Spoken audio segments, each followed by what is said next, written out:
예, 반갑습니다.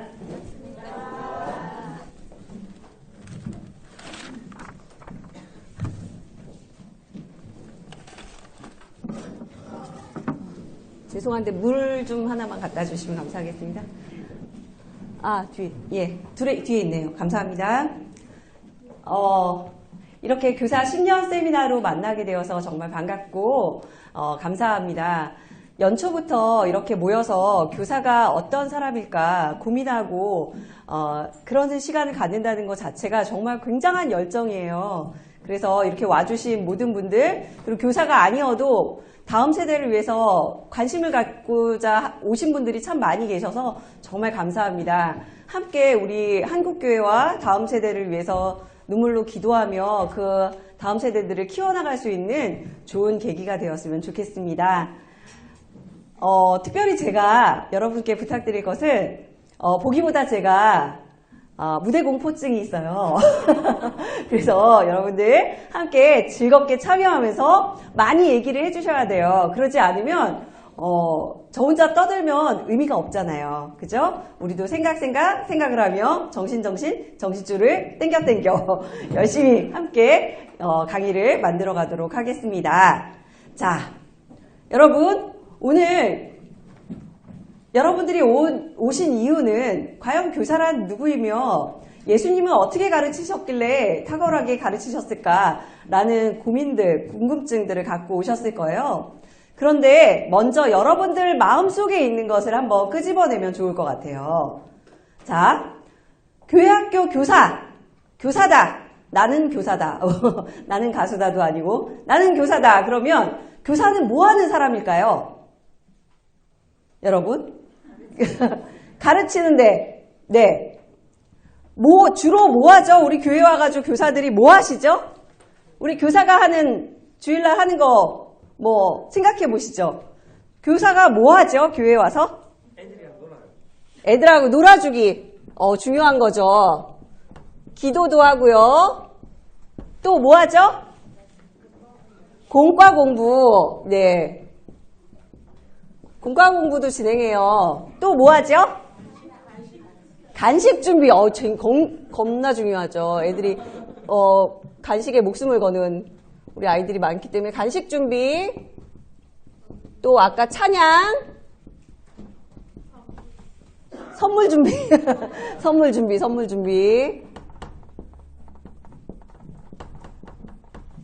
또 뭐 하시죠? 안아주기. 고물고물한 우리 문 선생님 반에 있는 아이들이 생각이 나는데요. 안아주고 싶어요. 네, 또 뭐 하시죠? 안 들려요, 잘. 신방전화. 모범 교사. 신방전화. 네. 또 뭐 할까요? 그렇죠. 희노애락이 담겨있는 말. 화장실 갖춰가지기, 화장실 돌봄. 아휴. 예, 또. 들어주기. 이야기 들어주기. 그죠. 애들이 뭐뭐 했다요? 막 이러면서 들어주기. 네. 중요하죠. 싸움 말리기. 많이 해봤죠. 또 우는애 달래기 고난도죠. 달래기. 또 뭐가 있을까요? 우리 얘기 안 하신 분들 본인이 교회에 와서 하시는 거를 생각해 주시면 될 것 같아요. 또 뭐 하시죠? 별게 다 있네요. 밥도 먹여주세요. 밥 먹이기. 무슨 먹이 주기도 아니고 네, 밥 먹이기. 또 무슨 집에 데려다 주기 모셔오기 네, 모셔오기. 또 업어주기. 여기 우리 유치부, 유아부 이쪽 선생님들이 굉장히 한을 담아서 많이 얘기를 하시는데 아동부 선생님들도 좀 얘기를 해주셔야 되거든요. 청소년부도 있고 여기 많이 계시잖아요. 또 뭐 하시죠? 네? 아직 안 나온 거 되게 많은데 또 뭐 하시죠? 교회에서? 예? 커피 마시기? 막간을 이용하여 커피 마시기. 누가 얘기하더라고요. 커피는 노동차다. 노동을 위하여 한 잔 마시고 카페인을 돌게 하여 힘을 내어 아이들을 보게 하는 노동차다. 뭐 이런 얘기도 하시죠. 또 뭐 하시죠? 교회에서? 우리 교사들? 다 나왔나요? 부모님께 연락하기. 네, 부모님께 연락도 해야 되죠. 부모님께 연락하기.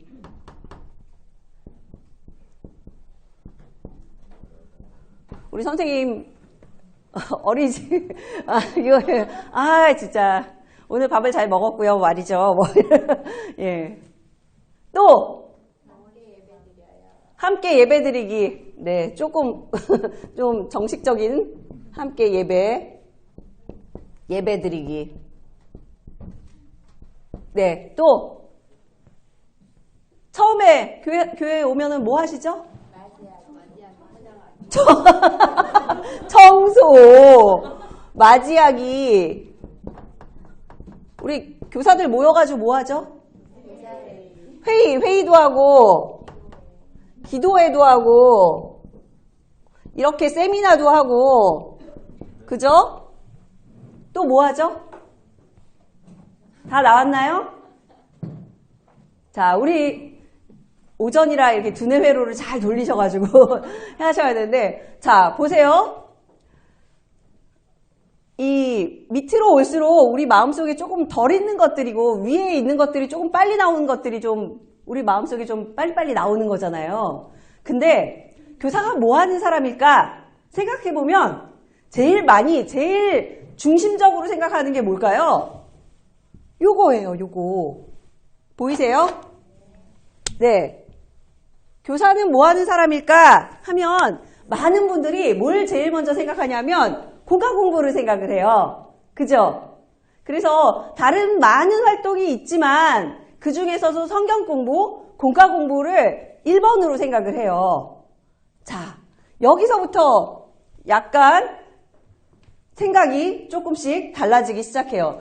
요즘은 그래도 많이 우리 선생님들께서 많이 배우셔가지고 배우신 분들 배우셔서 다양한 생각들을 많이 갖고 있는데 예전에는 정말 교사는 누군가 그러면 오로지 공과하는 사람, 나는 공과를 준비해서 공과를 가르치는 사람이다. 다른 그 무엇도 중요하지 않다. 이렇게 생각하시는 분들이 굉장히 많았어요. 근데 과연 그런가 하는 거예요. 여러분 생각은 어떠세요? 여기 보시면 오만 잡가지를 다 하는 극한 직업, 소위 말하는 3D, 3D가 교사잖아요. 놀아주기, 기도해주기, 선물 준비하고 안아주고, 신방 전화. 저 때는 저 20살부터 유치부 교사를 시작했는데 20살부터 신방 전화와 신방 집을 찾아갔어요. 꼬마의 집에, 유치부 아이 집에. 20살이 뭘 안다고 가서 놀아주기도 하고 엄마 만나서 신방도 하고 막 그랬거든요. 미쳤나 봅니다.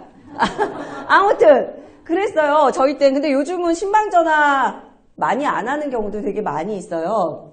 화장실 돌봄 저도 많이 했습니다. 유아부 전도사 할 때 막 애가 저를 보고 초롱초롱한 눈빛으로 화장실 갔다 와서 닦아주기를 큰일을 보고 닦아주기를 바라는 그 극한 상황. 그때 24살인가 그랬는데 정말 난감하더라고요. 난감하네 노래가 나왔는데 이야기 들어주는 거 굉장히 중요하죠. 아이들이 유치부로부터 청소년에 이르기까지 자기 얘기를 하고 싶은 경우가 많은데 들어주는 거 되게 중요하죠. 싸우는 거 말리고요. 청소년 애들은 여자애들 삐지는 거 말리고요. 막 우는 애 달래고요. 달리기라고 썼네요. 달래기로 써야 되는데 우는 애를 달리면 안 되죠. 예, 우는 애를 달래는 거. 생각해보면 유치부 아이들 중에 엄마 떨어지는 거 되게 힘들어하는 애들 많잖아요. 그러면 오면은 우는 게 일인 애들도 있어요. 그런 애들을 달래고 얼르고 안고 사탕 주고 업고 정말 내가 왜 이래야 하나 하는 생각도 많이 들을 거예요. 밥 먹이기. 예. 저희 성민교회는 예배 끝나자마자 밥을 먹거든요. 그러니까 밥 먹이시는 부서 교사도 있으세요. 밥 먹이기. 집에 데려다주고 모셔오고 상전이죠. 예. 어르신이 아니라 제가 많이 쓰는 말 중에 하나가 어르신과 어린이의 합성어가 뭐죠? 어리신. 어리신들을 이렇게 잘 모셔야 되잖아요. 모셔오고 데려다 드리고 하는 어리신들. 그 다음에 뭐 업어주고 커피 마시고 부모님께 연락하고 함께 예배드리고 청소하고 맞이하고 회의하고 기도하고 세미나하고 여러 가지 활동들을 합니다.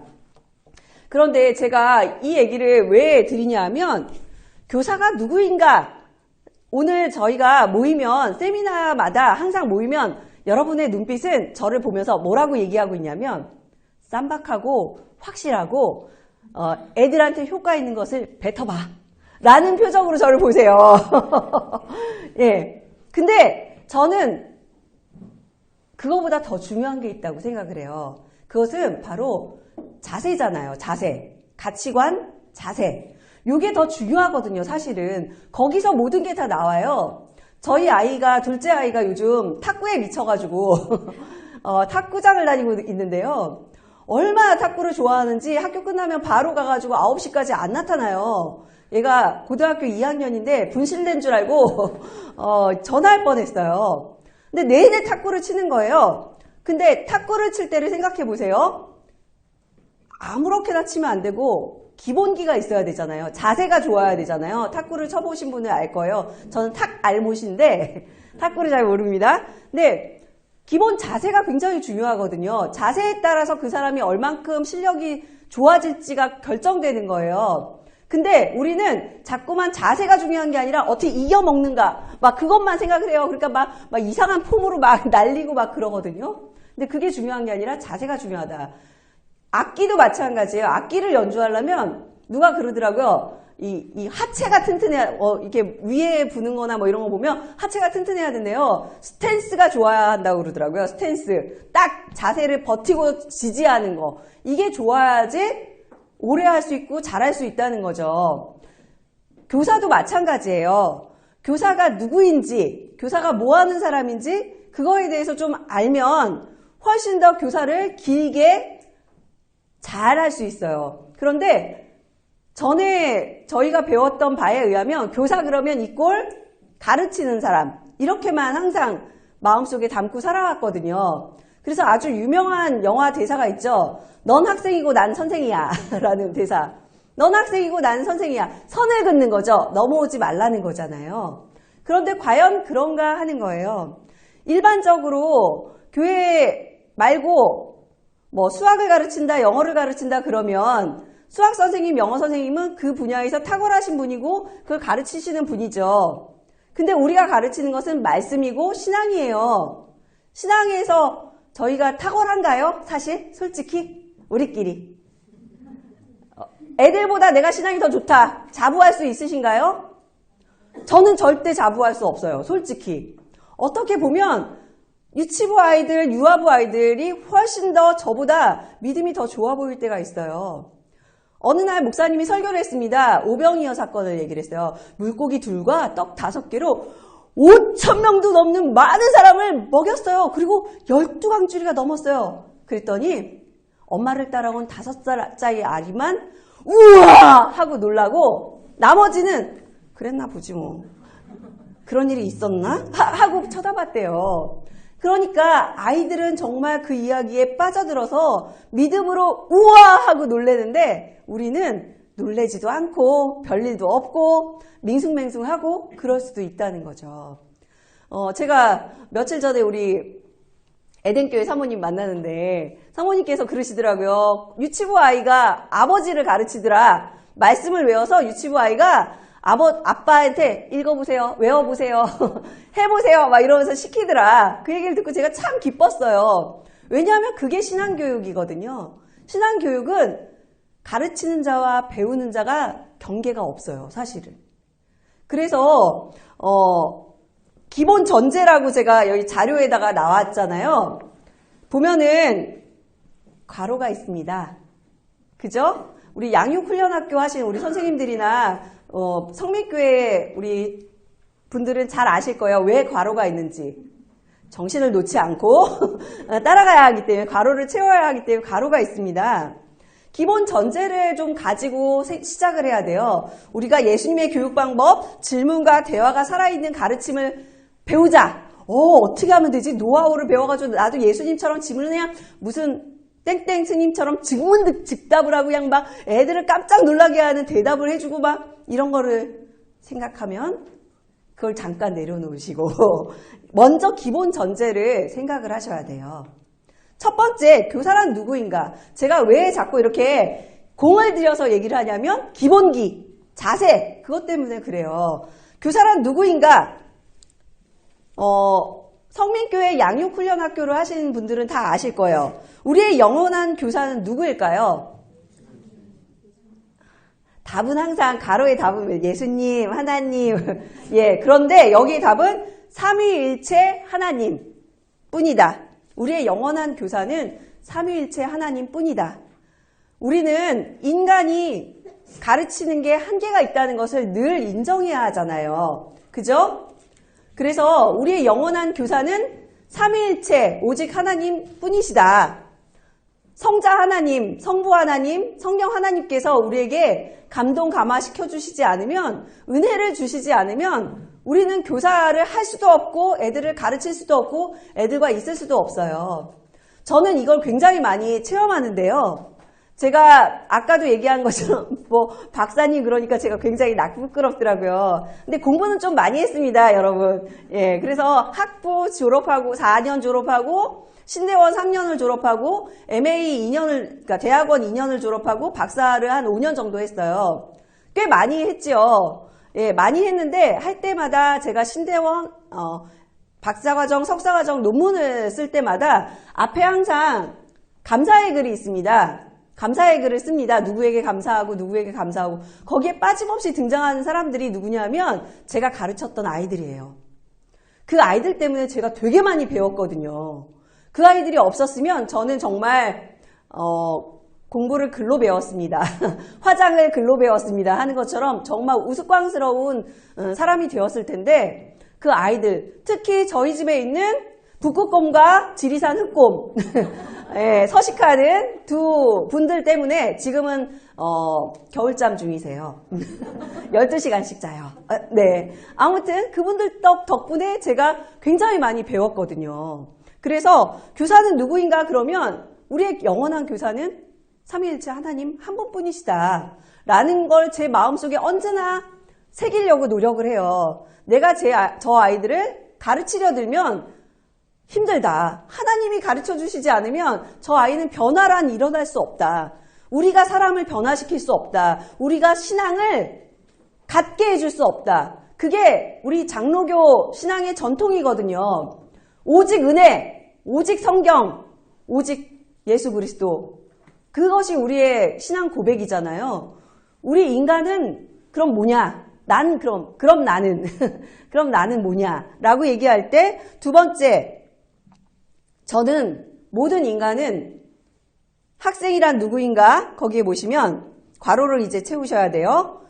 평생 배우는 위치에 있는 모든 사람이 학생이다. 평생 배우는 위치에 있는 모든 사람이 학생이다.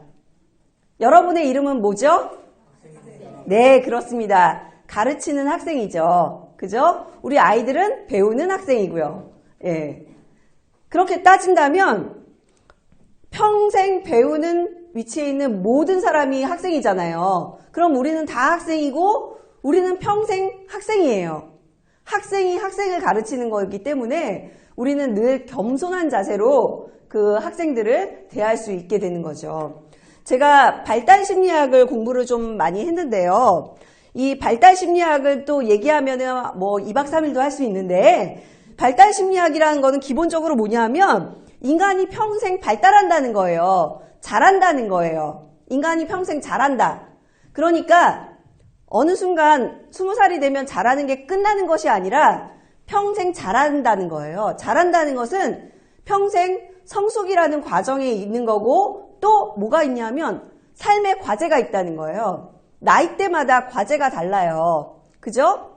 우리가 60, 70이 돼서도 어린아이와 같은 과제를 가지면 안 되거든요.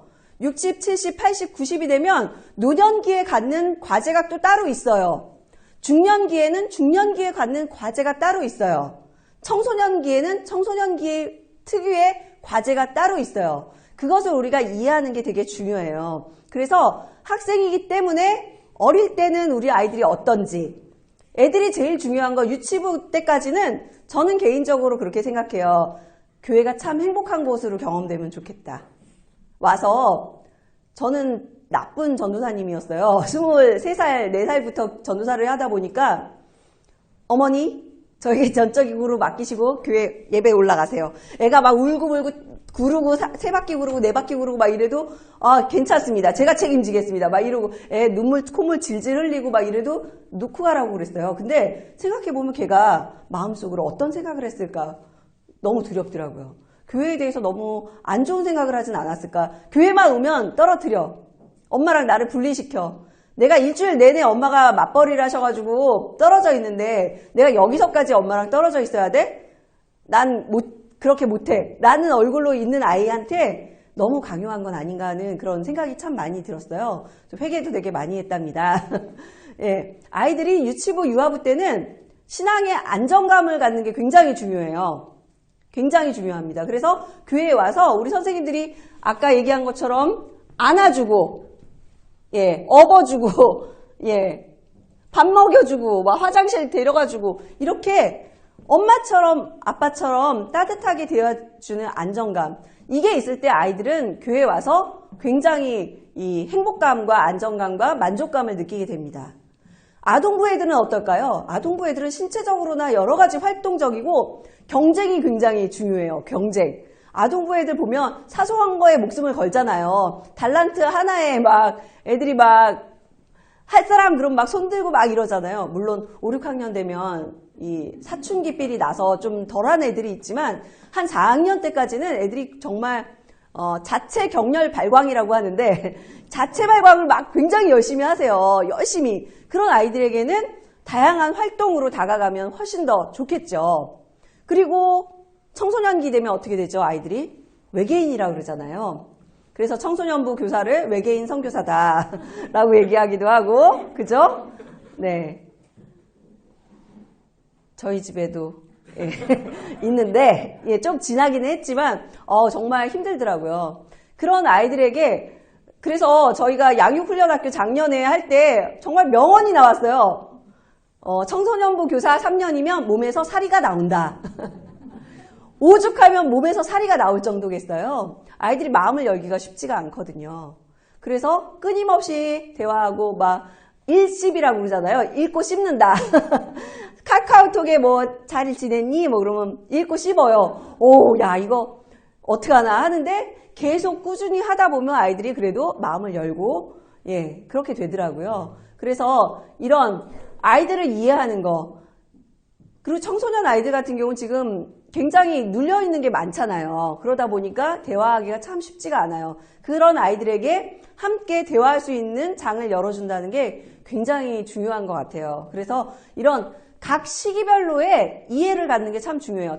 청년이 되면 어떨까요? 청년은 이 관계가 굉장히 중요해요. 만나는 경우 굉장히 많잖아요. 일을 만나야 되고 자기 직업이나 일을 만나고 사람을 만나고 이런 관계가 굉장히 중요할 때입니다. 그래서 다양한 만남들을 형성해주고 서로 만남 속에서 즐거움을 느낄 수 있도록 해주는 게 되게 중요하죠. 중년기가 되면 또 어떨까요? 중년기의 과제를 어떤 사람은 생산성이라고 그랬어요. 생산성. 아기를 낳아야 생산성이 있는 게 아니라 생산성은 드디어 이제 남을 돌아볼 수 있는 시기가 되는 거죠. 중년기쯤 돼야. 애다 좀 키워놓고 아 인생이 뭔가 내 인생은 뭘까? 되돌아보는 시기가 되는 게 이 중년기이기 때문에 대개의 경우 여기도 보시면 대부분의 교사가 중년기예요. 왜냐하면 중년기쯤 돼야 남 생각할 줄 아는 시기가 된다는 거예요.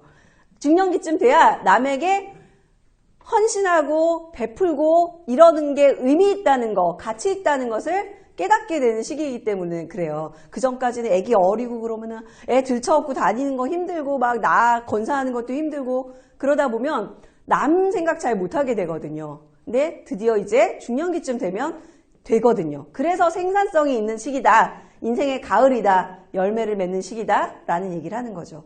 그 다음에 이제 노년기가 되면 이제 손 놓나요?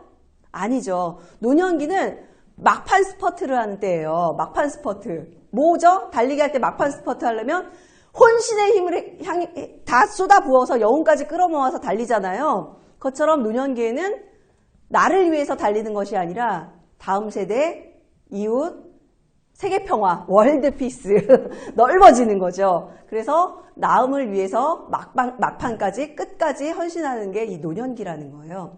물론 우리는 그렇게 잘 못 살고 있어요. 사실. 그러나 그런 과제가 있다라는 걸 알면 훨씬 더 쉽죠. 예, 그런 과제가 있다.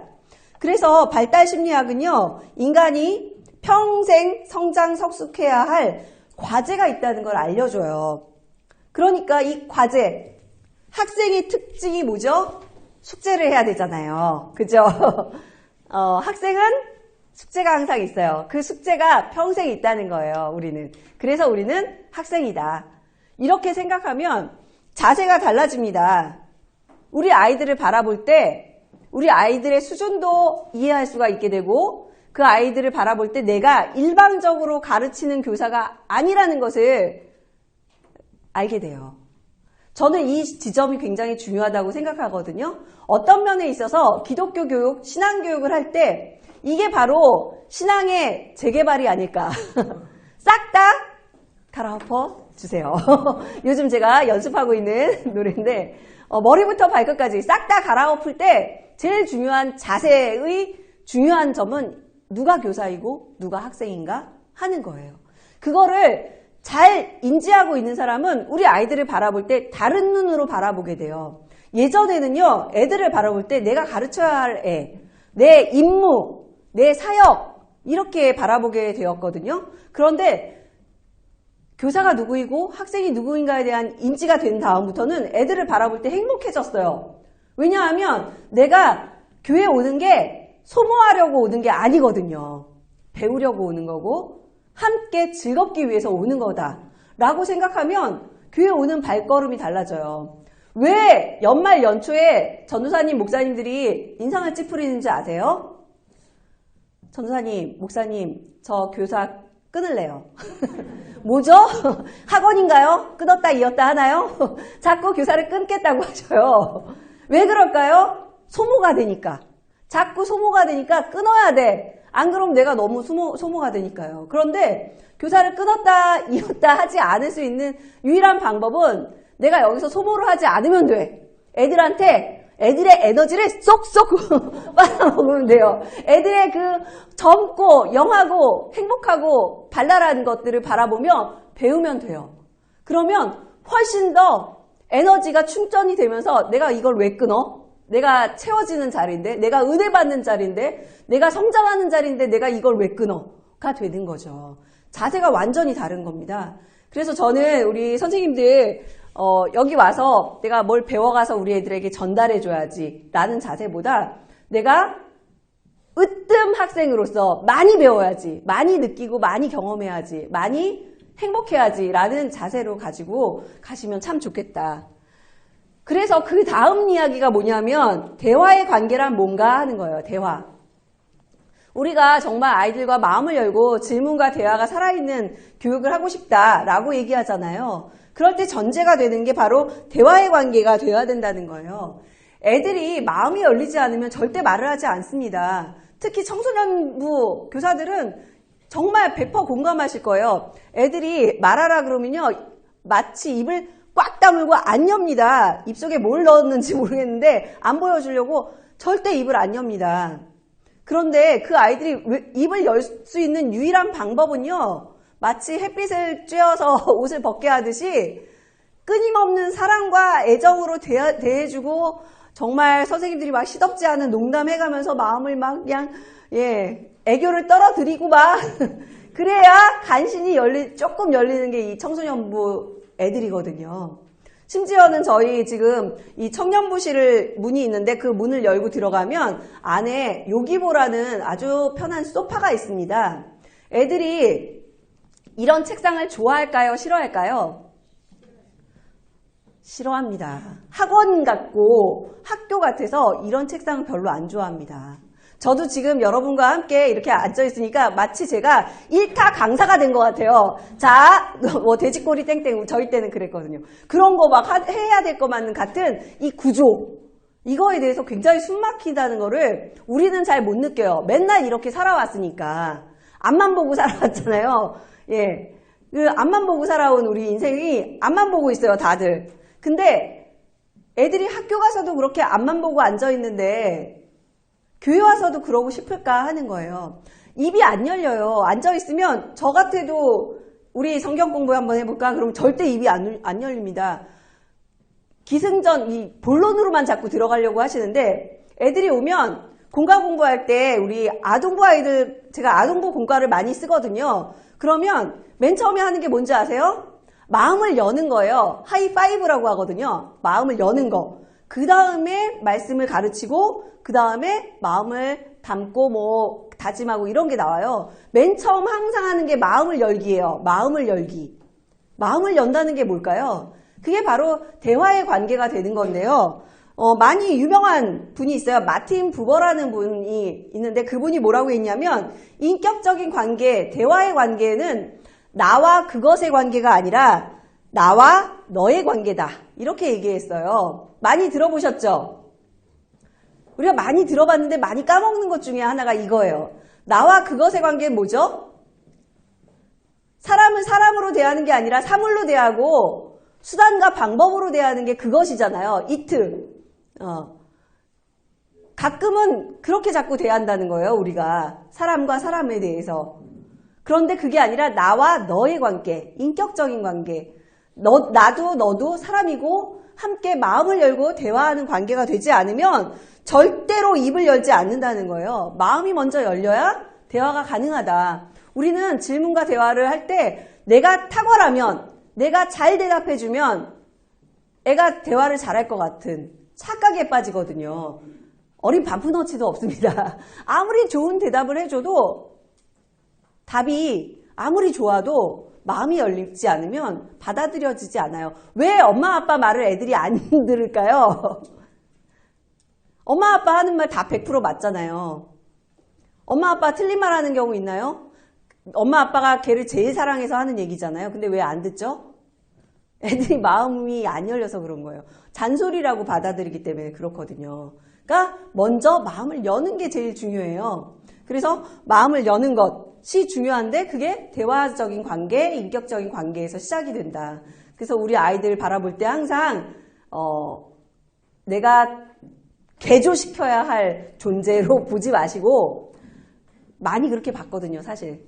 예, 내가 개조시켜야 되고 내가 교화시켜야 하는 예, 교화라는 말 참 교정, 교화 막 이렇게 바라보면 참 어려워져요. 아이가 나에 대해서 바라보는 마음을 여는 그게 완전 달라진다. 그래서 우리가 항상 대화적인 관계를 유지해야 한다. 마음이 열려야 대화와 질문이 가능하다. 그런 말을 드리고 싶고요. 자, 그 다음에 내적 동기와 외적 동기. 이것도 굉장히 중요한 말입니다. 우리는 교회 학교에서 많은 경우에 이 외적 동기를 끌어내는 경우가 많았어요. 그 대표적인 게 뭔지 아십니까? 사실은 달란트예요. 달란트를 교육학적인 용어로 얘기하면 토큰이에요. 토큰을 주는 거죠. 강화물이라고도 합니다. 강화물. 뭔가를 주죠. 그러면 행동을 하죠. 그게 끊어지면 외적 동기는 안 합니다. 그게 안 하는 게 강화물 토큰의 역할이에요. 외적인 동기는 외부에서 주는 거기 때문에 외부에서 주는 게 끊기면 안 하게 돼요. 달란트 잔치 대표적이죠. 물론 달란트 잔치를 하지 말자는 얘기가 아니에요. 달란트 잔치가 그런 역할을 할 수도 있기 때문에 물론 아동부 아이들이 달란트 굉장히 좋아하죠. 경쟁을 좋아하니까 일단 모으는 거 좋아하고 까치처럼 이렇게 모으는 거 좋아하고 근데 의도가 굉장히 중요한데 의도성에서 굉장히 안 좋은 경우가 굉장히 많다. 제가 이 얘기하면 어디 가서 저희 교회 분들은 꼭 그 아이를 만나면 빙긋이 웃지 말아주시기를 바래요. 저희 집에 있는 큰아이가 달란트 잔치할 때 정말 경쟁적으로 어마어마하게 달란트를 많이 모았어요. 선생님이 너무 열심히 하니까 물어봤죠. 이름은 밝히지 않겠습니다. 땡땡아, 너 왜 그렇게 달란트에 목숨을 거니? 그랬더니 열심히 모아서 흥청망청 써보려고요. 이랬다는 거예요. 또 들으셔도 웃기시죠? 아니 정말 저도 생각할 때마다 정말 부끄러움은 내 몫이에요. 달란트를 모아서 흥청망청 써보는 게 그 아이의 소원이고 꿈이었던 거예요. 그러니까 그 달란트를 주지 않으면 열심히 안 했겠죠, 걔는. 흥청망청 쓰는 게 꿈이면. 그런데 내적인 동기는 뭐냐? 안에서 일어나는 거예요. 내 안에서. 말씀을 대할 때 이게 뭐지? 왜 이렇게 궁금하지? 이거 예수님은 이걸 뭐라고 얘기하신 걸까? 말씀의 깊이를 알게 되면 어른들이나 아이들이나 말씀에 호기심을 갖게 되고 궁금증을 갖게 돼요. 그래서 알고 싶은 거죠. 알고 싶어서 질문을 하게 되고 알고 싶어서 대화를 시작하는 경우도 굉장히 많아요. 그런데 우리는요. 저도 그랬고 저 어렸을 때 모범생 소리 들었을까요? 안 들었을까요? 들었어요. 왜냐하면 맨 앞에 앉아서 열심히 듣고 잘 외우고 그랬거든요. 근데 한 번도 제대로 질문을 해본 적은 없는 것 같아요. 왜냐하면 선생님한테 질문했다가 괜히 엉뚱한 질문했다고 혼날까봐 질문은 잘 안 했어요. 근데 엉뚱한 질문이라도 질문을 하는 게 굉장히 중요하거든요. 그게 마음이 열렸다는 거고 아이가 입을 열고 있다는 것은 선생님과 좋은 관계를 유지하고 있다는 거거든요. 그래서 아이들이 입을 열고 질문을 하고 궁금하다 생각하는 것은 내적인 동기가 있어서 그런 거예요. 알고 싶으니까. 물어보고 싶고 그리고 선생님과 더 친해지고 싶어서 물어보기도 하고 그리고 선생님을 골탕 먹이고 싶어서 물어보기도 하고 어쨌든 간에 마음이 열렸기 때문에 질문을 하는 거거든요. 그래서 우리가 내적인 동기가 생길 수 있도록 돕기 위해서는 끊임없이 좋은 질문을 던져주어야 해요. 좋은 질문. 좋은 질문이 어떤 질문일까요? 먼저 8번을 가면 열린 질문과 닫힌 질문이 있다고 해요. 많이들 들으셨죠? 열린 질문, 닫힌 질문. 열린 질문은 아이가 생각하게 하고 아이가 아이의 입으로 여러 가지 뭔가를 길게 얘기할 수 있게 짧게 아니고 길게 얘기할 수 있도록 질문을 던져주는 게 열린 질문이라고 한다면 닫힌 질문은 단답식 거기 가로에 보면 열린 질문은 생각을 많이 하게 하지만 닫힌 질문은 단답식으로 대답하게 하는 거예요. 제일 안 좋은 질문. 밥 먹었니? 네. 아니요. 둘 중에 하나요. 더 이상 먹다가 안 먹을 수는 없으니까. 그죠? 학교 잘 갔다 왔니? 네. 아니요. 또 뭐 있죠? 공부 많이 했니? 네. 아니요. 이런 거는 하지 마세요. 별로 중요한 질문이 아니잖아요. 차라리 뭘 먹었니?가 낫죠. 유태인들은요, 학교를 아이를 보내면 학교 갔다 오잖아요, 아이가. 그러면 선생님 말씀 잘 들었니? 라고 절대 묻지 않습니다. 뭐라고 질문하냐면 오늘은 선생님께 뭐라고 질문했니? 라고 질문을 한대요. 그러니까 선생님 말씀 잘 들었니가 아니라 내가 주도적으로 어떻게 많이 질문을 했는지, 어떤 생각을 했는지, 어떤 궁금증과 호기심을 가졌는지를 묻는 거를 한대요. 그래서 유태인 교육을 굉장히 높이 평가하잖아요. 우리도 조금 따라할 필요가 있는 것 같아요. 아이들에게 맨날 선생님 말씀 잘 들었니? 사고 치지 않았니? 저는 저희 둘째가 항상 운동만 하면 눈에 불을 쌍찜질을 켜고 불을 켜서 초등학교 다닐 때는 애들한테 눈빛으로 막 날리지 않았니? 막 이런 거 물어보고 그랬거든요. 예. 근데 중요한 것은 아이에게 열린 질문을 할 수 있도록. 오늘은 선생님에게 무슨 질문을 했니? 오늘 배운 거에서 궁금했던 건 뭐가 있었니? 뭐 이런 질문들. 너는 어떻게 생각하니? 너의 생각은 뭐니? 라고 자꾸 질문해 주시는 거. 이게 열린 질문이라는 거죠. 그래서 이런 질문들이 있을 때 아이들은 생각하게 되고 안에서 끄집어내게 되는 거죠. 안에서. 자기 안에서. 그래서 이런 질문들이 살아있으려면 중요한 건 환경입니다. 환경. 5번 보시면 파커 팔머라는 분이 계신데 이분은 교사의 교사라는 별명을 갖고 계세요. 그만큼 굉장히 유명한 분이시고 여러분들이 한 번쯤은 접해보셨을 법한 책의 주인공이시기도 해요. 이분이 했던 말이 뭐가 있냐면 가르침이란 진리가 실천되는 공간을 만드는 일이다. 공간을 만드는 일이다. 굉장히 멋있는 말인데 진리가 실천되는 공간을 만드는 것이다. 그러면 언뜻 듣기 어떠세요? 가르치는 내용보다 가르치는 것보다 공간을 만드는 게 더 중요하다라는 걸 들으시면 훨씬 더 어떤 면에 있어서 우리의 마음이 좀 가벼워지지 않으세요? 내가 공과를 딸딸딸딸 외워서 애들한테 A에서 Z까지 100% 완벽하게 전달을 했다. 이게 교육이 전부가 아니라는 거잖아요. 그거는 조금 미숙할 수 있고 띄엄띄엄일 수도 있고 어떤 날은 엄마 이거 선생님이 준비를 잘 못했다. 떡볶이나 먹으러 갈까? 막 이러기도 하잖아요. 저희 교회는 그럴 수가 없는 게 공과 시간이 앞으로 당겨져가지고 떡볶이 먹으러 갔다는 분실사고예요. 그런데 대개의 경우 예배를 드리고 공과를 하는 경우에는 분실사고가 많이 일어납니다. 선생님이 공과 준비를 안 하시면 이렇게 떡볶이 먹으러 갈까 우리 막 씨유 막 이러면서 막 데리고 가고 막 이런 경우도 있었는데 요즘은 절대 그럴 수가 없는 구조가 됐어요. 여러분 교회에서도 한번 해보세요. 공과를 먼저 하고 예배를 뒤에 하면 좋은 점은 예배 드릴 때 100% 참석할 수 있다는 점이 있고 두 번째는 선생님들이 자기 할 일을 미리 하니까 예배에 집중할 수 있다는 점도 있고 선생님이 내 순서가 앞에 있다는 걸 알면 늦게 올까요? 일찍 올까요? 지각률이 좀 줄어듭니다. 여러모로 이 공과와 예배를 순서를 바꾸면 훨씬 낫거든요. 그런데 이 파커 팔머는 공간을 만드는 일이다 했을 때 이 공간은 물리적인 공간, 물리적인 환경과 동시에 뭐가 중요하냐면 가르침의 분위기라는 거예요. 분위기. 가르침의 분위기를 모두 포함하는 말이라는 거예요. 애기들 같은 경우 실험하면요. 갓난애기 있잖아요. 갓난애기 실험하면요.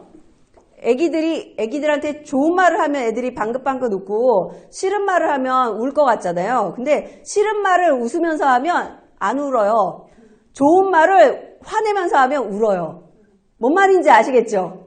애들은 말의 내용보다 말의 분위기, 말의 표현 이걸 더 본다는 거예요. 그래서 아이들한테 얘기할 때 아무리 좋은 내용도 인상을 쓰고 얘기하면 안 되고 분위기가 굉장히 중요하다. 그게 굉장히 중요한데 그 중에서도 가장 중요한 건 무엇보다도 환대의 공간을 만들어야 한다. 환대. 저는 박사지만 한국에서 공부를 다 했기 때문에 영어가 굉장히 토종 발음이에요. 환대, 영어로 hospitality라고 얘기하거든요. hospital은 병원이잖아요, 병원.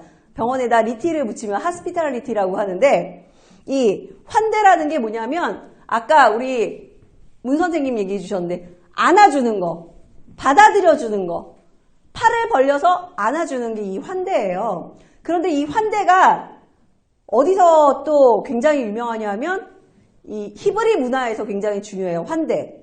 히브리 문화는 텐트잖아요. 텐트. 유목민. 텐트를 치고 유목민들이 양을 치러 돌아다니면서 살잖아요. 근데 환대라는 것은 텐트를 치고 살아가는 이 집에 누가 찾아온 거예요. 손님이 찾아온 거죠. 허허벌판 광야에 손님이 찾아왔어요. 이분을 내가 오늘 받아들여주지 않으면 우리 집에 초대하지 않으면 이 사람은 어떻게 될까요? 죽어요. 살 수가 없어요. 허허벌판 물 한 방울 없는 광야에서 이 가족이 나그네를 받아들여주지 않으면 초대해주지 않으면 죽을 수밖에 없다. 그래서 온 몸과 온 마음으로 받아들여주고 먹을 것을 주고 입을 것을 주고 발을 씻겨주고 하는 이 모든 과정, 이게 바로 환대예요. 그러니까 이 환대는 생각보다 왔니? 여기 보면은 환영하기 있잖아요. 맞이하기. 왔어? 잘 가. 이게 이 수준이 아닌 거죠. 걔를 내가 받아들여주지 않으면 얘는 죽을 수밖에 없다 라고 생각한다면 그 아이를 바라보는 눈이 달라지는 거죠. 온 몸과 온 마음으로 내가 가진 모든 것을 다해서 받아들여주는 것. 이게 바로 환대다. 이 환대의 분위기가 가르침이 일어나는 공간이다. 그렇게 따진다면 우리는 교회마다 공간이 좋을 수도 있고 나쁠 수도 있고 공간이 협소할 수도 있고 부족할 수도 있어요. 근데 그게 중요한 게 아니라는 거잖아요. 그 분위기, 환대의 분위기. 그래서 저는 늘 우리 선생님들에게 말씀드리고 싶은 것은 성민교회는 그래도 단연간 말씀을 드려서 교사들이 아동보호 교사들 같은 경우는 핑크색 후드도 입고 청소년부 같은 경우는 회색지대 어른과 어린이의 중간지대에 있는 우리 청소년들을 고려하여 회색지대의 후드티를 입기도 하고 유치부도 핑크색으로 입고 막 우리 목사님 같은 경우는 토끼 옷도 입고 막 그러시거든요. 그러니까 이 모든 것들이 다 사실은 내가 너를 받아들이고 있어. 온몸으로 너를 환대하고 있는 거야 라는 걸 보여주는 거거든요. 가장 가시적인 게 이 의상이잖아요. 이따가 우리 분홍 목사님 나오실 때 허걱하고 놀라시는 분들 계실 거예요. 처음 보시면 핑크색 자켓을 입고 나오니까 뭐죠? 싹 다 갈아엎어 주세요인가? 유산슬? 홍산슬? 막 이렇게 생각하실 수 있는데 왜 그럴까요? 나는 너희들에게 다가가기 위해서 노력하고 있어 라는 걸 보여주시는 거거든요. 제가 늘 드리는 예화 중에 하나가 뭐냐면 어느 중학교에서 롯데월드 가보셨나요? 요즘 코로나 바이러스로 인해서 롯데월드가 굉장히 장사가 안 된다는데 롯데월드를 간 거예요. 중학교에서 갔는데 그 선생님이 굉장히 독특한 분이셨어요. 옷을 항상 빨로파로 입고 다니시는 거예요. 빨로파로. 애들이 그래서 선생님의 가르침은 하나도 생각이 안 나도 오늘 우리 선생님 되게 이상하게 입고 왔어. 빨간색이야. 옷 핑크야. 핫핑. 어떡하면 좋아. 자기가 무슨 블랙핑크도 아니고 뭐지? 막 이러면서 막 애들이 욕을 했다는 거예요. 근데 그날도 굉장히 화사한 옷을 입고 오신 거죠. 롯데월드에. 근데 아이 중에 하나가 피곤해가지고 롯데월드 많이 타다가 제일 피곤하면 타는 게 있어요. 그게 뭐냐면 열기구예요. 이 하늘에 달려있는 열기구인데 그냥 멍 때리면서 앉아있기만 하면 열기구가 롯데월드 전반을 보여주면서 이렇게 한 바퀴를 돌아요. 근데 열기구에 얘가 앉아있다 깜짝 놀랐다는 거예요. 저기에 깨알 같은 분이 화려한 옷을 입고 미친 듯이 돌아다니는 게 보이는 거예요. 계속해서 끊임없이 아이들이 어디 있는지를 파악하면서 다니는 걸 본 거예요. 그걸 보고 아이가 감명을 받은 거죠. 아, 우리 선생님이 우리들을 위해서 저렇게 정말 엉뚱발랄한 옷을 입고 미친 듯이 그 넓은 놀이동산을 돌아다니면서 막 보고 있구나. 그래서 그때 굉장히 선생님에 대한 존경심이 생겼다. 그런 얘기를 하더라고요. 그러니까 아이들이 느끼는 것은 가르침의 내용도 굉장히 중요하지만 분위기, 환경, 이게 굉장히 중요하다라는 거죠. 그 다음에 오스머가 이런 얘기를 했어요. 오스머는 기독교 교육 학자거든요. 우리 교단 프린스턴 신학교가 굉장히 유명해요. 미국에 있는. 거기 신학교 교수신데 이분이 이렇게 얘기를 했어요. 기독교 교육이 뭐냐? 기독교 교육의 목적이 뭐냐? 우리는 기독교 교육의 목적을 뭐라고 하죠? 공과 공부.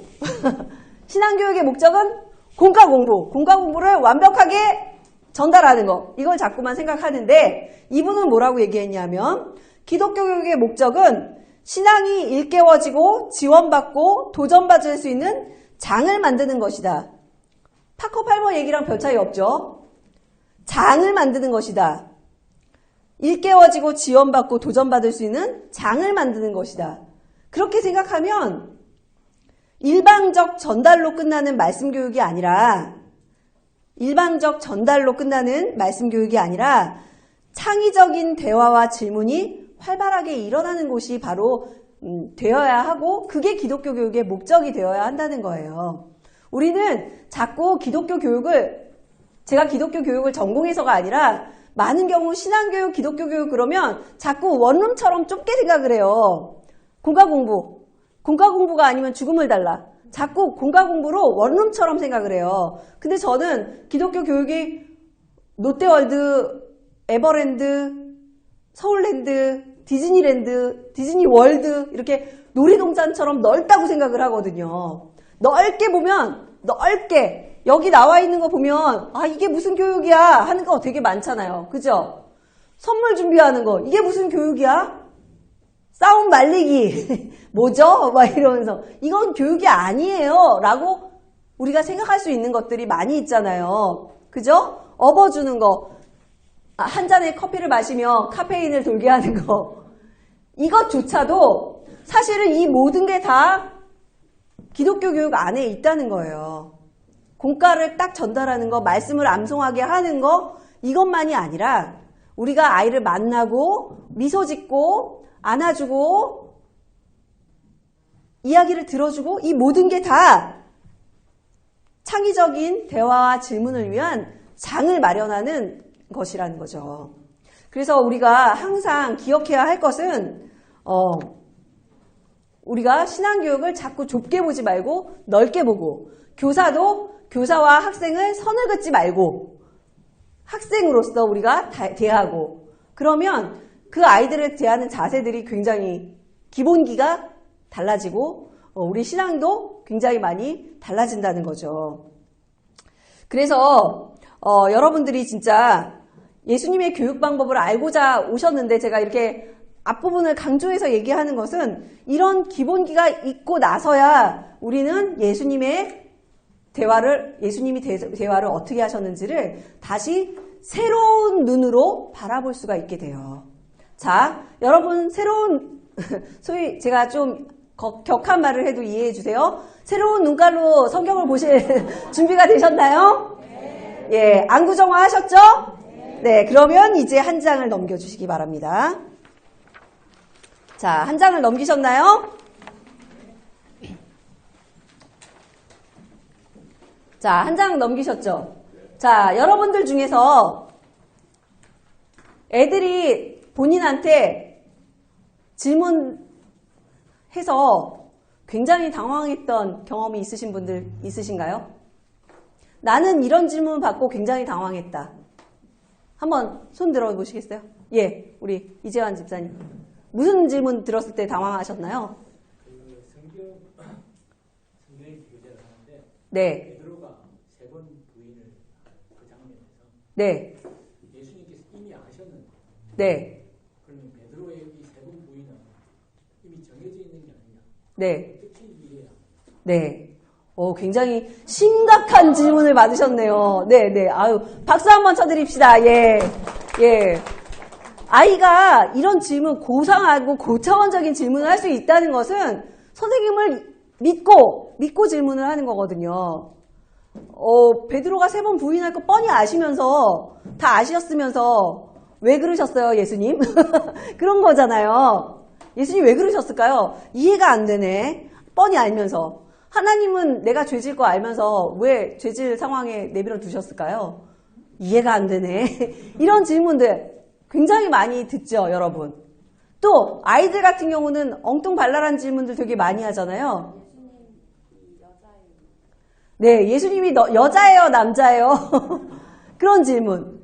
하나님은 여잔지 남잔지 확인 불가하지만 예수님은 이 땅에 오셨을 때 남자로 오셨잖아요. 그죠? 그래서 남자 답은 어렵지 않은데 그런 질문을 할 수 있다는 것 자체가 애들이 그래도 생각이라는 걸 하는 거잖아요. 그죠? 굉장히 그래도 걔는 관심이 있는 거예요. 그죠? 저희 둘째 같은 경우는 아빠, 왜 모세는 말이 어눌했어요? 이런 질문을 했단 말이에요. 굉장히 당황스럽더라고요. 아빠한테 질문을 하는데 아빠가 성경 이야기 하는데 왜 말이 어눌했을까? 아빠가 당황했죠. 그 다음에 뭐라고 했을까요? 넌 어떻게 생각하니? 시간을 벌며. 그래? 너는 어떻게 생각하니? 그랬더니 자기가 또 자기 나름대로 생각을 막 해요. 막 해서 나름 신박한 생각을 해서 얘기를 하더라고요. 그러니까 오히려 우리가 당황하는 질문을 많이 받지만 사실 애들도 알아요. 우리가 100% 제대로 된 답을 주지 못할지도 모른다는 것을 사실 애들도 알아요. 아는데 그럼에도 불구하고 궁금하기도 하고 대화하기도 하고 인격적인 관계이기 때문에 마음을 열고 정말 궁금한 걸 물어보는 경우도 많이 있어요. 우리 이재환 선생님이나 또 여기 앞에 선생님이 질문받은 그런 내용들은 제가 뭐 증문즉답으로 대답을 해드릴 수도 있지만 그것은 신학적인 대답일 수도 있고 관심을 위해서 정확한 대답을 줄 수도 있고 다양한 답을 줄 수 있어요. 문제는 그런 질문을 만났을 때 우리가 어떤 자세를 유지하느냐 하는 거죠. 예수님은 어떻게 하셨을까요? 예수님을 한번 보고 싶은데요. 자, 먼저는 저는 이 본문을 굉장히 좋아하는데 그 이유는 이따가 말씀을 드리고 말씀을 아까 얘기했죠? 안구정화 상태로 말씀을 한번 현미밥을 씹어 먹듯이 꼭꼭 씹어서 천천히 낯설게 한번 이 말씀을 우리는 처음 대하는 거예요. 아시겠죠? 내가 율법 교사가 됐어요. 예수님을 만나서 질문을 하는 거죠. 자, 여기에 제가 나레이션을 읽을 테니까 대사가 나오면 요쪽 선생님들, 자, 저의 오른쪽 계신 분들은 율법교사의 대사를 하시고 여기 왼쪽, 제가 볼 때 왼쪽에 계신 분들은 예수님 얘기를 하시면 돼요. 잘 찾으셔야 되겠죠? 진한 것만이 대사가 아니기 때문에 그래요. 자, 정신 바짝 차리고 저희가 나레이션 합니다. 잘 보세요. 여기 율법교사 아시겠죠? 다시 한번 우리 아동부 어린이들처럼 율법교사 시작합니다. 어떤 율법교사가 일어나 예수를 시험하여 이르되 예수께서 이르시되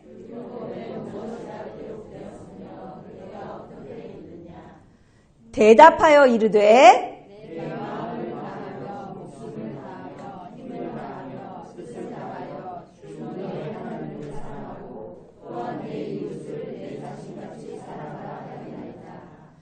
예수께서 이르시되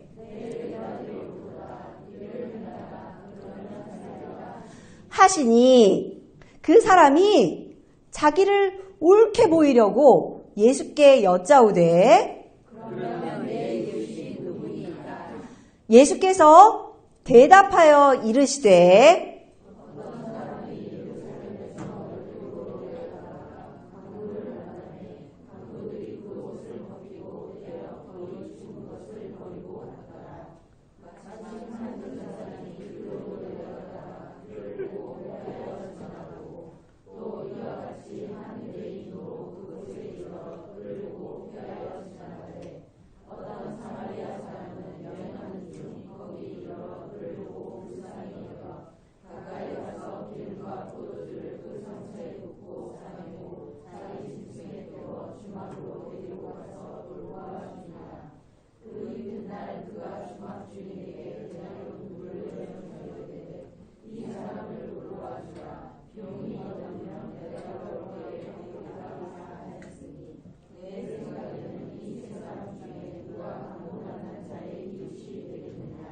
이르되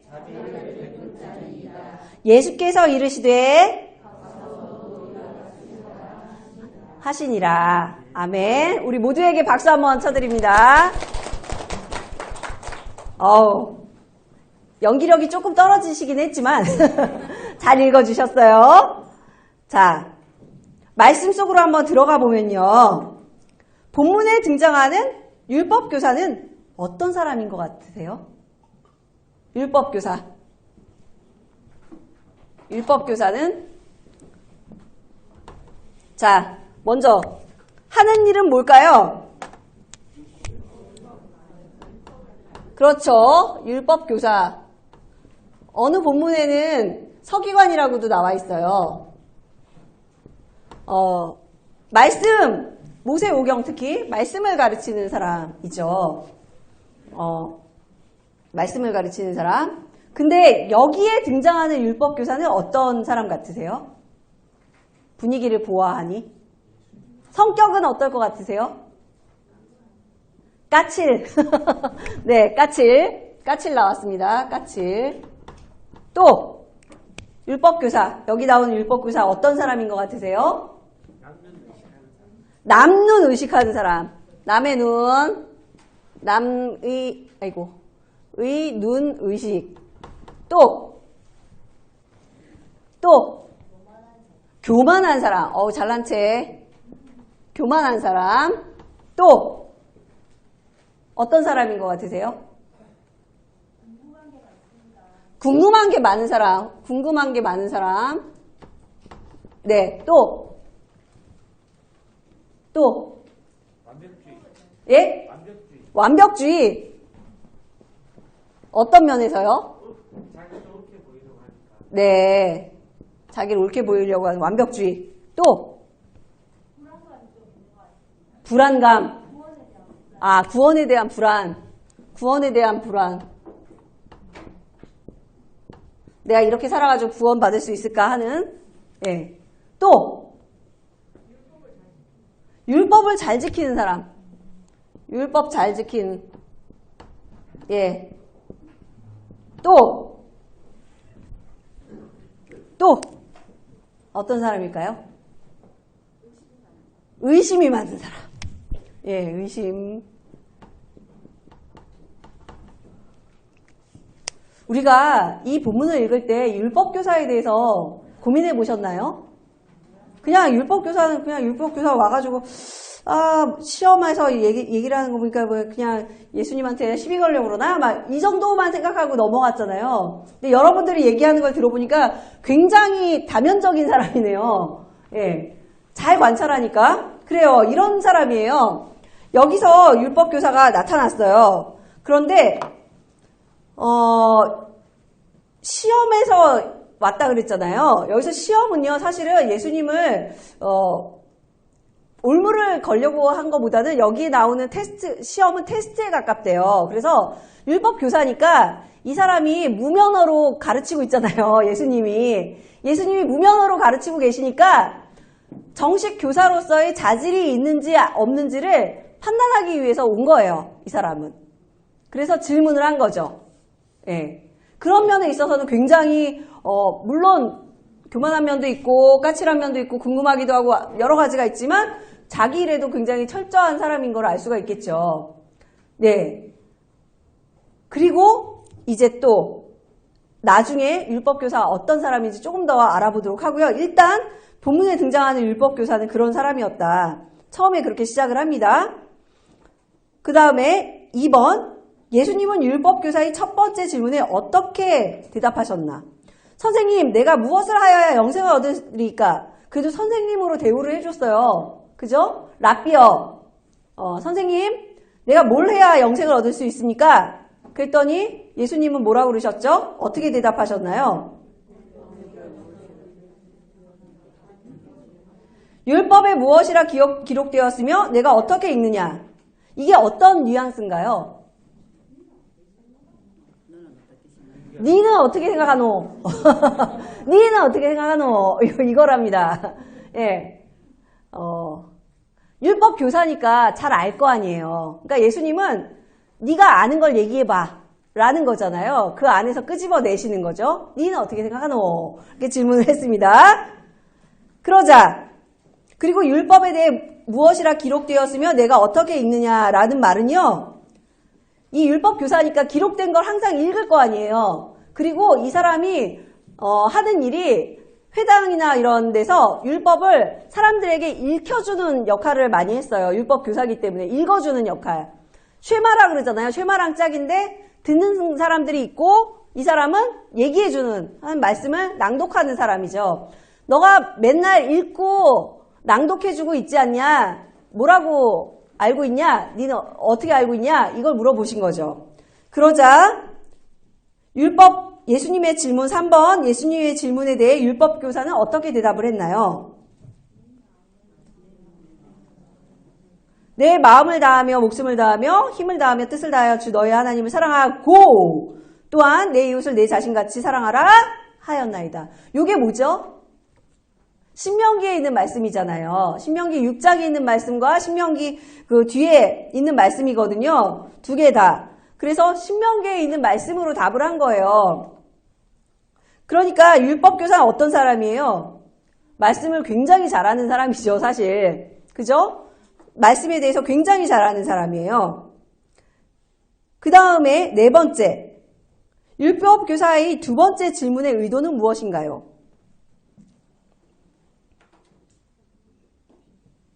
예수님이 옳다, 이를 행하라, 그러면 살리라 했잖아요. 이렇게 살아라, 평생 그렇게 살아라 라고 얘기를 했어요. 그랬더니 그 사람이 뭐라고 질문을 하죠? 그렇죠. 내 이웃이 누구니까? 근데 거기 앞에 설명이 있죠. 그 사람이 자기를 옳게 보이려고 의로운 사람인 걸로 보이고 싶어서 예수님께 다시 묻죠. 내 이웃이 누구냐? 여기서 내 이웃 27절에 보면 내 이웃을 내 자신같이 사랑하라 할 때 이웃이 뭔지 아세요? 여기서 말하는 이웃은 내 가까이 있는 사람이래요. 이웃. 내 가까이 있는 사람에게 내 자신같이 사랑하라 한 거예요. 그러니까 내 가까이 있는 사람, 성경에 나오는 내 가까이 있는 사람이란 말은 모든 사람이잖아요. 거기에는 제한이 없어요. 유대인이나 헬라인이나 이방인이나 모든 사람이 다 포함되는 말이 이웃이에요. 내 가까이 있는 사람. 종도 될 수 있고, 그죠? 모든 사람이 내 가까이 있는 사람인데 이 사람은 자기를 옳게 여기고자 내 이웃이 누구냐? 물어본 거예요. 그 말 속에는 질문의 의도가 있는 거예요. 나는 내 이웃을 정해놓고 사랑하고 싶다는 거죠. 내 이웃 속에는 유태인들만 넣고 싶은 거죠. 그 의도가 굉장히 많이 다분히 담겨져 있는 말이었어요. 그래서 여기 보면 내 이웃이 누구냐? 이웃이 누구냐라고 묻는 거죠. 가르쳐주세요. 그래서 그러면 내 이웃을 사랑할게요. 라고 질문을 했어요. 예수님은 근데 그 질문에 뭘로 대답을 하셨죠? 한편의 이야기로 대답을 하셨어요. 예수님의 이야기는 어떤 부분이 흥미로웠나요? 여러분에게. 어떤 부분이 흥미로우셨어요? 바로 답이 안 나온 게 저는 되게 흥미로웠어요. 그냥 거기다 대고 네 이웃은 모든 사람이야. 다 사랑해. 끝! 꺼져! 이렇게 수업을 끝내지 않으시고 이야기를 들려주셨다는 게 저는 되게 흥미로웠어요. 이야기는요. 이야기의 힘이라는 얘기를 많이 하거든요. 이야기는 누구나 다 빠져들 수 있어요. 기승전결이 있으니까.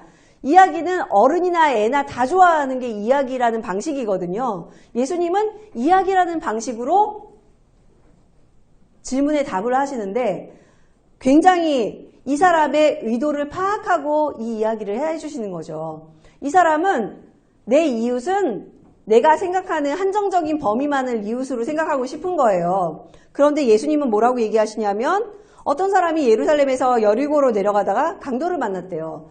근데 우리는 강도 만난 사람이라고 얘기하잖아요. 근데 강도들을 만난 사람이에요. 때예요, 때. 뒤에 보면 강도를 만난다, 강도 만난 자라고 나오는데 그게 강도에 휩싸인 사람이라고 나오거든요. 그러니까 강도가 여럿이라는 거죠. 1대1이었으면 어떻게든 이렇게 맞짱을 떠볼 텐데 여러 사람을 만난 거예요. 여러 강도를. 그래서 거진 죽게 된 거죠. 그거를 버리고 갔어요. 근데 마침 우연히 한 제사장이 그 길로 내려가다 그를 보고 피하여 지나가고 이 피하여 지나가고도요. 우리는 이렇게 뭐야 그러고 피한 걸로 했는데 반대편으로 갔대요. 반대편으로 갔다. 이렇게 나오거든요. 반대편으로 갔다. 그리고 레위인도 반대편으로 갔다. 제가 예루살렘 가서 깜짝 놀랐던 것 중에 하나는 진짜 이 유태인들, 정통 유태인들은요. 이방인이나 여인들 보면 반대편으로 가요. 제가 이렇게 서 있는데 길이 대로에 제가 한가운데에 서 있잖아요. 그럼 반대편으로 이렇게 가요. 그래서 내가 무슨 바이러스인가 하는 생각이 들 정도로 유태인들은 그게 몸에 배어 있는 거예요. 반대편으로 가는 게. 예, 이방인이다. 뭐 특히나 이 사람이 거진 죽어가는 걸 보고 죽은 사람 만지면 제사를 드릴 수 없고 레위인 같은 경우는 성전 일을 볼 수 없고 그러니까 반대편으로 간 거예요. 그 사람에게는 율법이 중요한 거지 사람의 생명이 중요한 게 아니었기 때문에 반대편으로 갔다고 나와요. 그런데 생각을 해보세요. 맨 처음에 제사장 나왔고 그 다음에 레위인 나왔어요. 그 다음에 누가 나와야 될까요? 만약에 율법 교사가 생각하기에 그 다음 세 번째 예시는 제 생각에는 평신도가 나올 것 같아요. 그죠? 율법 제사장 나왔고 레위인 그 다음엔 평신도가 지나가다가 뭐 어떻게 했다 이렇게 나올 것 같은데 그게 아니라 영 멀리 있을 것만 같은 사마리아인이 지나간단 말이에요. 여기서 유태인들에게 사마리아인은 사람이 아니거든요. 뭐 혼혈이어서 그렇기도 하고 뭐 여러 가지 뭐 제사를 제대로 하나님께 드리지 않는다 뭐 여러 가지 이유로 사마리아인은 사람으로 대우를 안 했단 말이에요. 근데 제사장, 레위인 그 다음에 푹 떨어져가지고 사마리아인이 나온 거예요. 사마리아인이 여행하는 중에 거기 이르러 그를 보고 반대편으로 안 가고 불쌍히 여겼어요. 긍휼히 여겼어요. 하나님의 마음을 가졌어요. 그리고는 그 사람을 데리고 가까이 가서 기름과 포도주, 상처에 좋은 것들을 발라주고 붓고 싸매고 자기 짐승에 태워 주막으로 데려가서 돌보아 준다는 것도 하루 내내 이 케어를 한 거죠. 상처 치유하는 거를 도와주고 그 이튿날 그가 주막 주인에게 데나리온 둘을 내어주며 이르되 이 사람을 돌보아 주라. 데나리온 둘은 노동자의 뭐 하루 품삯이 하나라면 둘이면 이틀 품삯이잖아요. 뭐 계산해 보면 데나리온 12분의 1을 한 사람이 쓸 수 있대요. 그러니까 12분의 1을 쓸 수 있으면 데나리온 둘이면 24일을 쓸 수 있는 돈인 거예요. 이게 한 사람에게 쓸 수 있는 24일을 이 사람을 돌볼 수 있는 돈을 주고 간 거예요. 이 사람은. 그러면서 내가 비용이 더 들면 돌아올 때 갚겠다라고 약속을 하고 갔어요. 이런 내용을 예수님이 들려주자 마지막에 질문을 하죠. 내 생각에는 이 세 사람 중에 누가 강도 만난 자의 이웃이 되겠느냐? 강도에 휩싸인 사람의 이웃이 되겠느냐? 라고 질문을 하는 거죠. 그러니까 누가 내 이웃입니까? 묻는 질문에 예수님은 너는 어떤 이웃이냐? 어떤 이웃이냐 하는 질문을 던지신 거예요. 그러자 이 율법 교사가 뭐라고 대답을 하죠? 예수님의 마지막 질문에 율법 교사는 뭐라고 대답을 했나요? 네, 자비를 베푼 자니이다 라고 6번 보면 답을 했겠죠. 자비를 베푼 자니이다. 이 대답도 되게 낯설지 않으세요? 제사장, 레위인, 사마리아인 그럼 뭐라고 대답을 해야 돼요? 사마리아인입니다. 이렇게 대답을 해야 되잖아요. 근데 굳이 이 사람은 사마리아인을 언급하고 싶지 않은 거예요. 내 이웃으로 넣고 싶지 않은 거예요. 그 마음을, 그 뉘앙스가 여기에 다 담겨져 있는 거죠. 그래서 자비를 베푼 사람이다 라고 얘기를 합니다. 그러자 예수님의 마지막 말씀을 들은 율법 교사는 예수님의 마지막 말은 가서 너도 이와 같이 하라 라고 하시죠. 이와 같이 하라는 건 뭐죠? 네가 내 이웃이 될 만한 사람을 선정하지 말고 모든 사람이 네 이웃이잖아. 네 가까이 있는 사람은 다 이웃이잖아. 너 알잖아. 그러면 편견을 갖고 대하지 말고 모두를 다 이웃으로 생각하고 긍휼히 여기고 돌보아주고 도움이 되는 내가 이웃이 되는 행동을 하는 게 중요한 거지 네가 선정하는 게 중요한 게 아니야 라는 얘기를 하신 거죠. 그죠? 항상 그렇게 살아라. 이와 같이 하라는 말은 한 번 하라는 게 아니라 늘 그렇게 살라는 얘기예요. 이게 진행형이니까. 그래서 어떤 면에 있어서 예수님은 그 율법 교사에게 수동적으로 내가 앉아서 이웃을 찾는 사람, 이웃을 선정하는 사람이 아니라 능동적으로 이웃이 되는 사람, 행동하는 사람이 되라는 얘기를 하신 거죠. 거기에 대한 예수님의 마지막 말씀을 들은 율법 교사는 어떤 마음이 들었을까요? 어떤 마음이 들었을까요? 내가 만약에 율법 교사다. 머리를 스치고 지나가는 생각. 자아성찰. 일단 자아성찰을 먼저 했겠죠? 네. 자아성찰. 또! 쉽지 않아. 네, 쉽지 않아. 내가 왜? 예, 아직도 깨달지 못하고. 그러나 자아성찰은 했겠죠? 또 무슨 생각이 들었을까요? 괜히 물어봤다. 괜히 물었다. 네, 이런 생각 들 수 있죠. 뒤로 주고 말로 받는다고. 또 어떤 생각 들었을까요? 적어도 괜히 물어봤다는 생각도 들고 여러 가지 생각이 들었겠지만 누구에 대해서 알게 되었을까요? 그렇죠. 예수님에 대한 예수님이 어떤 분이신가에 대해서는 알 수 있었겠죠. 이분은 범상치 않은 분이시구나. 내가 대적할 분이 아닌 고수시구나. 이런 생각이 들었겠죠. 그러니까 예수님에 대해서도 알게 됐고 또 어떤 생각이 들었을까요? 여러분이라면 어떠셨을 것 같아요? 이런 말을 듣고 나면? 예? 선생님으로 인정. 예수님 인정. 예, 인정. 합격. 테스트에 합격. 네, 또? 아니꼼. 인정은 하지만 아니꼬아. 아니꼼. 네, 아니꼼. 그거야. 그럴 수도 있죠. 우리가 그분이 안 되어봤으니까. 또 어떤 느낌이 들으셨을 것 같아요? 내가 율법 교사다. 교사, 그렇게 어려운 것까지 내가 방법을 바꿔야겠다. 방법을 바꿔야겠다. 또 깨달음. 네, 깨달음. 끝까지 물고 늘어지며 내 이웃이 사마리아인이라는 것을 자꾸만 인정할 수밖에 없게 만드는 저 말빨. 무엇? 이랬겠죠? 또 여러분이 생각을 하셔야 돼요. 창의적으로. 예. 내 도움이 필요한 사람은 누구일까? 내 이웃은 누구일까? 내 이웃, 필요한 이웃, 내가 도움을 줘야 할 이웃, 그걸 생각해보는 계기가 됐겠죠.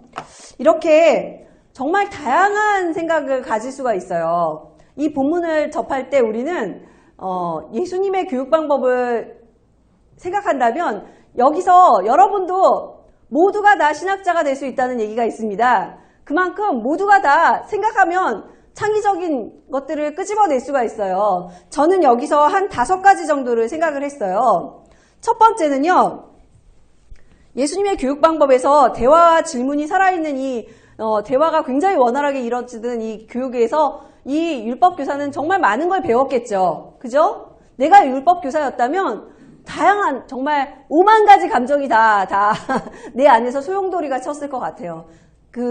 쉽게 이야기해서 인생 수업이었다라고 고백하지 않았을까 싶어요. 그만큼 예수님은 강한 임팩트를 남기는 교육을 하셨는데 첫 번째는 예수님의 교육 방법을 질문과 대화의 이 본문을 통해서 알 수 있는 것은 예수님은요.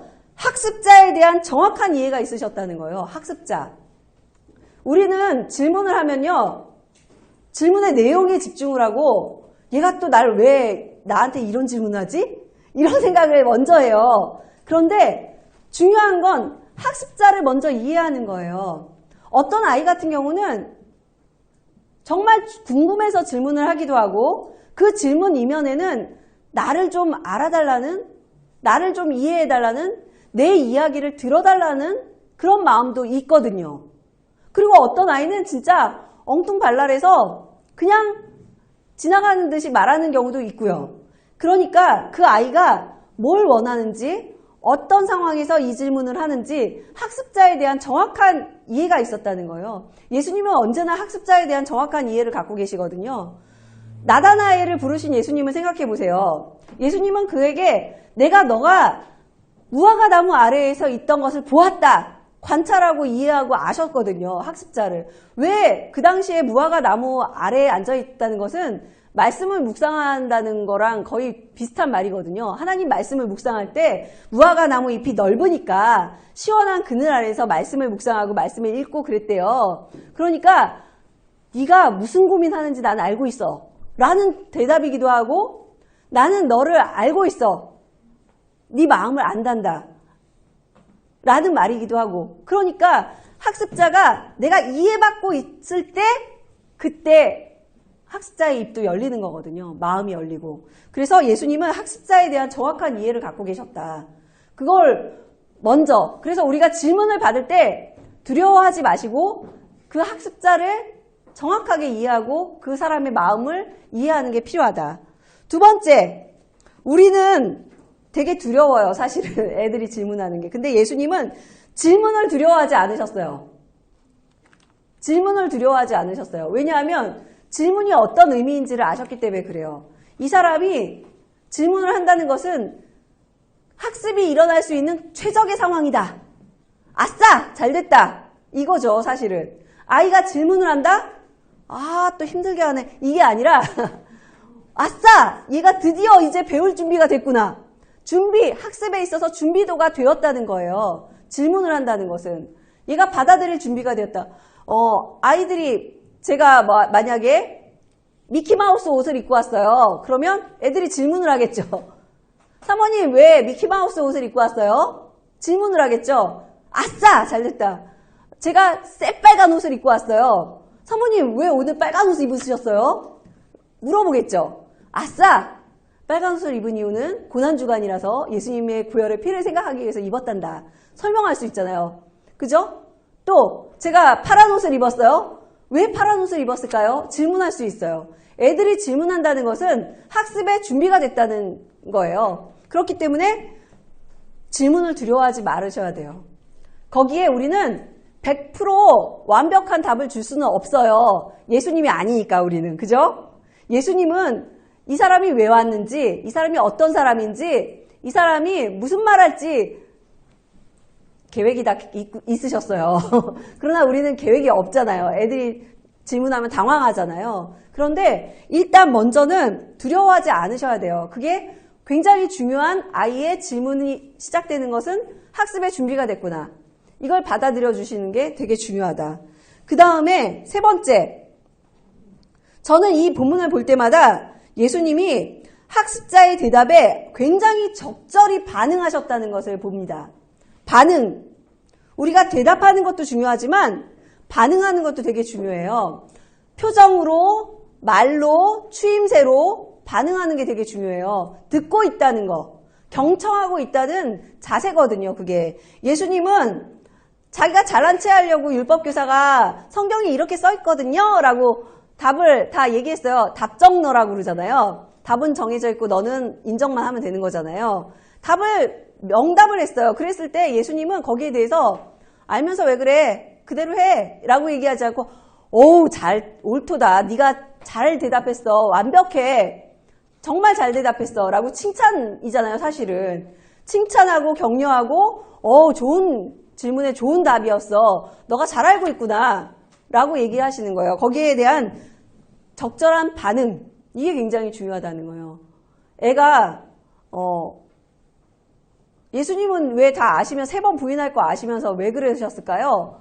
라고 질문하면 그러게 예수님 이상한 분이다. 다음. 이렇게 하시면 안 되고 너 정말 좋은 질문을 갖고 있구나.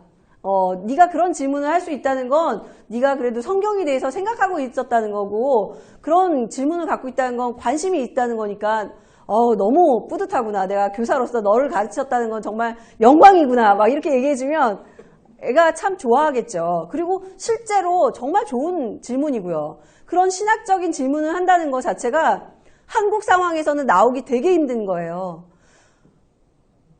아까도 얘기한 것처럼 열린 질문과 닫힌 질문 얘기할 때 공과는 많은 경우에 닫힌 질문이 많아요. 솔직히 얘기하면.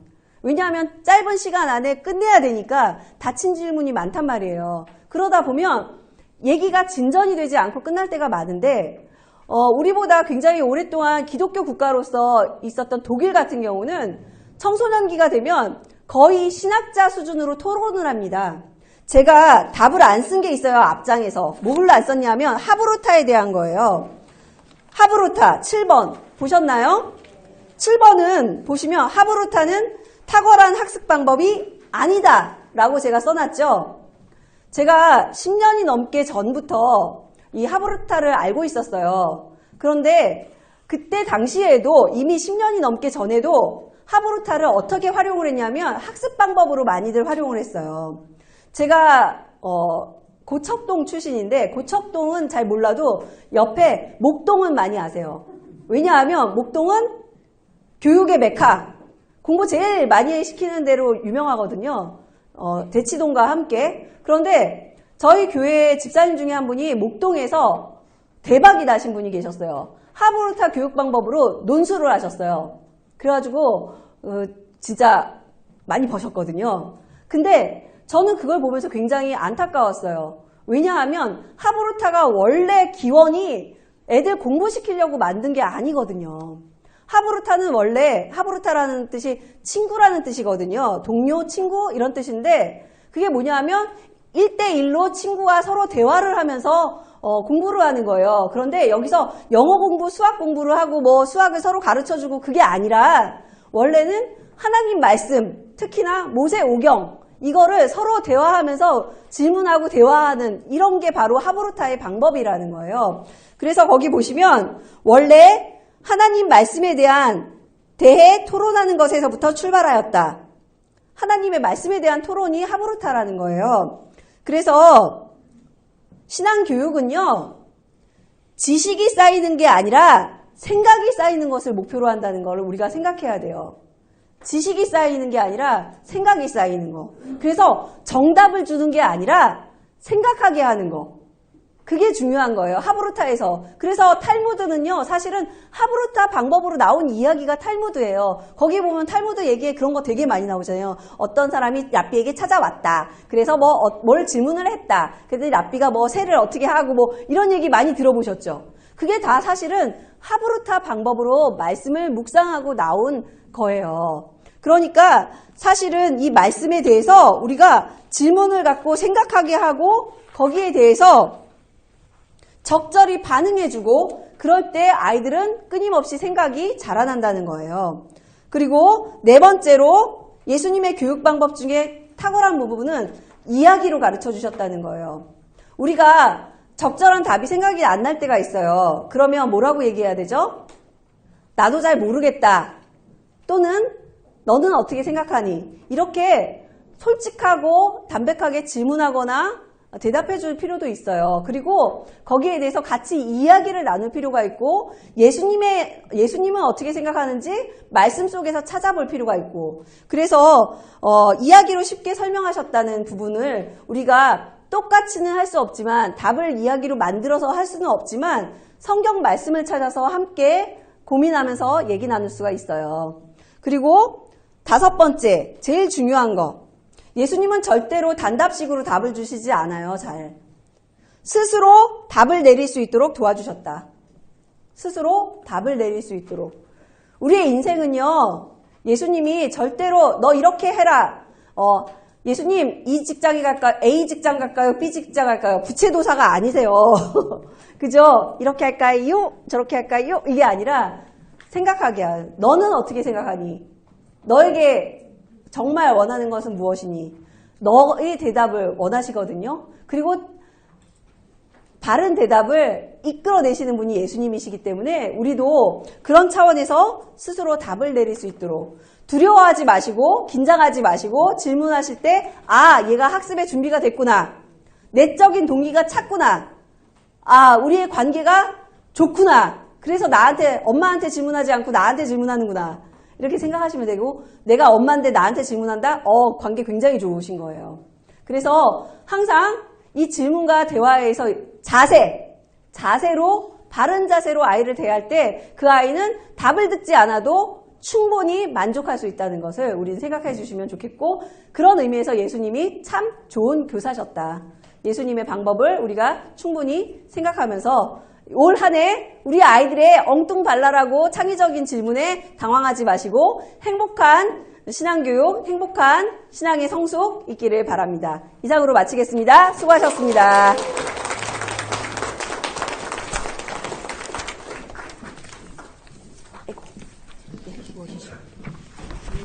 수고하신 우리 선생님 다시 한번 그리고 오전 강의는 마치고요. 지금 식당에 가서 수업을 관심을 가지고 수고하셨습니다.